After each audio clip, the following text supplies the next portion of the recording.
This is actually a really fascinating topic.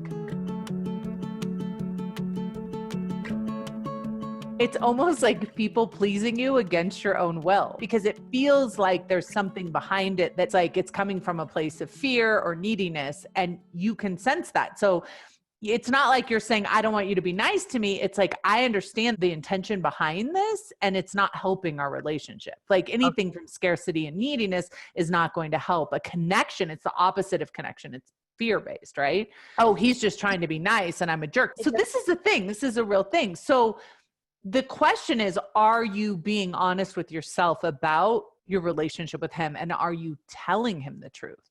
Because that's true connection, right? And here's something I just want to tell you. It's really important for you to remember that you don't want someone to change so you'll feel differently about them. It's kind of like when my girlfriends are like, but he has so much potential. I'm like, oh, that makes me nervous. So I think you're seeing the situation as like, oh, if I really explore how I feel right now, then it means I have to leave. And what I want to offer is you don't have to go anywhere. You don't have to change anything. Honesty can just be revealed. It can just be there. It can just be communicated without changing anything. I don't think you should think about leaving. I think you should think about what you're thinking about. It doesn't mean you won't leave. You can, of course, leave.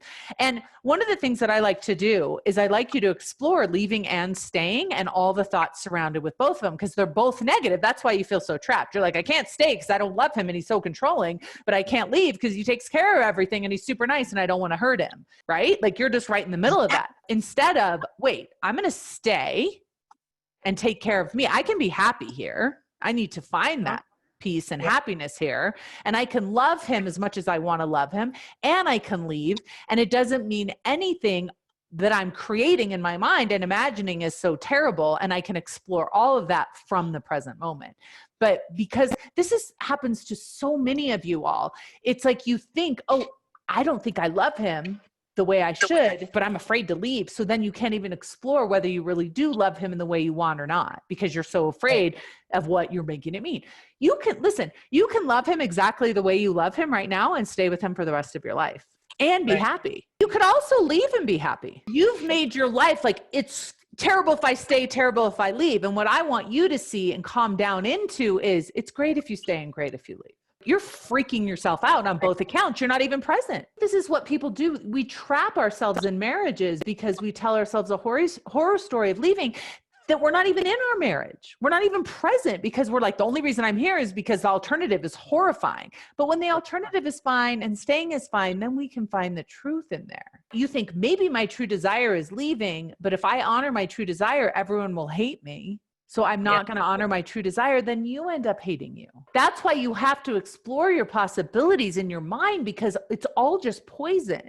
And so you think, okay, if I find out that I want to leave my marriage and I have to tell my kids and they're going to be upset with me for doing that, can that be okay? Can that truth be okay with me? And the answer may be no, but you haven't even given yourself space to explore it. And the way that I know you haven't is because you're so uptight about it. Where you're at right now, which is like complete obligation to this horror story that you're telling yourself. So then you're going to end up resenting and hating your husband, and then the relationship will blow up anyway. What I want to encourage you to do is just soften yourself to your own truth. And this is for all of you who secretly think you might want to leave your husband or wife or partner. Allow yourself to go there for your own sake. Just mentally. You don't ever have to leave, I promise. You don't ever have to get a divorce, I promise. But tell yourself the truth and hear yourself the truth and make a conscious decision to stay after you've heard yourself out, or make a conscious decision to leave. But pretending and pushing and shoving away your own truth solves nothing. Because without that, you can't love your husband. You can't love your kids. You can't even be present in your life. All I'm suggesting is that maybe you should know you. You don't have to show that to anyone else, but just let yourself and know your own truth, and be courageous enough to tell yourself the truth without beating yourself up. Because listen, if you don't want to be married to your husband and you're not in love with your husband, that is your truth, whether you acknowledge it to yourself or not.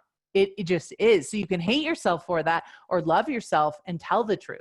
It's not going away if that is your truth. Sometimes you think, okay, I'm going to acknowledge this truth and I'm not in love with my husband and then I'm going to have to leave. But what happens so often is you acknowledge that you don't love your husband. And then from there, you can start problem solving, start working on loving him more. Then you have some truth to work with. As long as you're pushing it away, nothing ever gets solved.